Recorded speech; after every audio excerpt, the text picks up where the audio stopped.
మధ్యలో వచ్చి తీరేస్తారు అన్నం పెట్టుకొచ్చి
ప్రజల సహకారంతో శివాలయం అభివృద్ధి అవ్వాలని మరీ మరీ కోరి రామచంద్రమూర్తి కళ్యాణం కూడా జయప్రదం జరగాలని ప్రజల సహకారంతో 10 మంది ఏకమయ్యి అన్ని కార్యక్రమాలు నువ్వు నేను అనకుండా కలిసికట్టే చేయమని నా కోరిక. రామాలయం అభివృద్ధి గురించి ప్రజల సహకారంతో నా కృషితోటి రామాలయం అభివృద్ధి అవ్వాలని మరీ కోరుకుని రామచంద్రమూర్తి శివకేశవుని ఇక్కడ తీసుకొచ్చి రాముని కూడా శివుడి పక్కనే పెట్టాలని నా కోరిక మీద నడుం కట్టుకుని ఈ కార్యక్రమం పూర్తి చేశాను. ప్రజలందరూ సహకారం జరిగింది, నా ఒక్కడలా కాదు. అది మరీ ఈ శివకేశవుల్ని బాగా అభివృద్ధి చేసి గ్రామం అభివృద్ధి అయింది. 100 రూపాయలు అప్పు పుట్టిన గ్రామం ఇవాళ కోట్లు వచ్చినాయి ఈ ఊరికి. పైడి పరి అంటే పైడి బంగారం ఈ ఊరు. ఆ బంగారం అంతా ఈ ఊరికి వచ్చింది. ప్రజలను నడుము కట్టుకోవాలి. స్వార్థం వద్దు, స్వార్థం లేకుండా కృషి చేసి అభివృద్ధి చేయండి.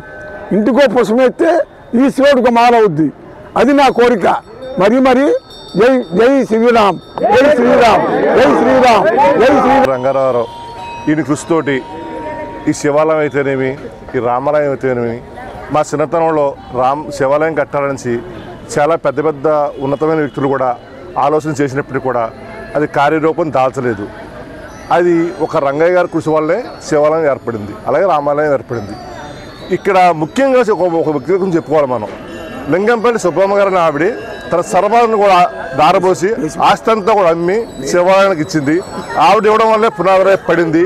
అలాగే స్వార్థాన్ని వీడి ప్రతి డబ్బున్న వాళ్ళు కూడా ఆవిడలాగే బస్సులు కావాలని చెప్పేసి నా ఆకాంక్ష. ఆశిస్తూ ఈ అవకాశం ఇచ్చిన తాతయ్య గారికి ధన్యవాదాలు తెలుపుకుంటూ విరమించుకుంటున్నాను. హనుమత్ లక్ష్మణ సీతా సమేత కోదండరాముని ఆలయానికి పునర్నిర్మాణానికి మూలం ముఖ్యులు శ్రీ కొత్తపల్లి రంగారావు గారు.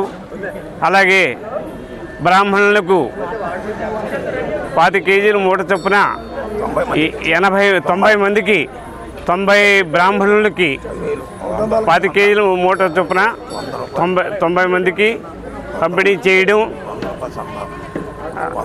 అలాగే చందా రూపేణ 100 రూపాయలు చందా రూపేణ 90 మందికి ఇవ్వడం, తర్వాత ధనుర్మాస కార్యక్రమం కూడా చేయడానికి మూలం అయిన, అలాగే 5-6 వేల మందికి కార్తీక మాస సందర్భంగా అన్న సమారాధన చేయడం చాలా ఆనందదాయకంగా జరిగింది. వారిని స్ఫూర్తిగా తీసుకుని ప్రతి వాళ్ళు కూడా మంచి పని చేయడానికి ముందుకు రావాలనే సదుద్దేశంతో నేను మాట్లాడుతూ విరమిస్తున్నాను.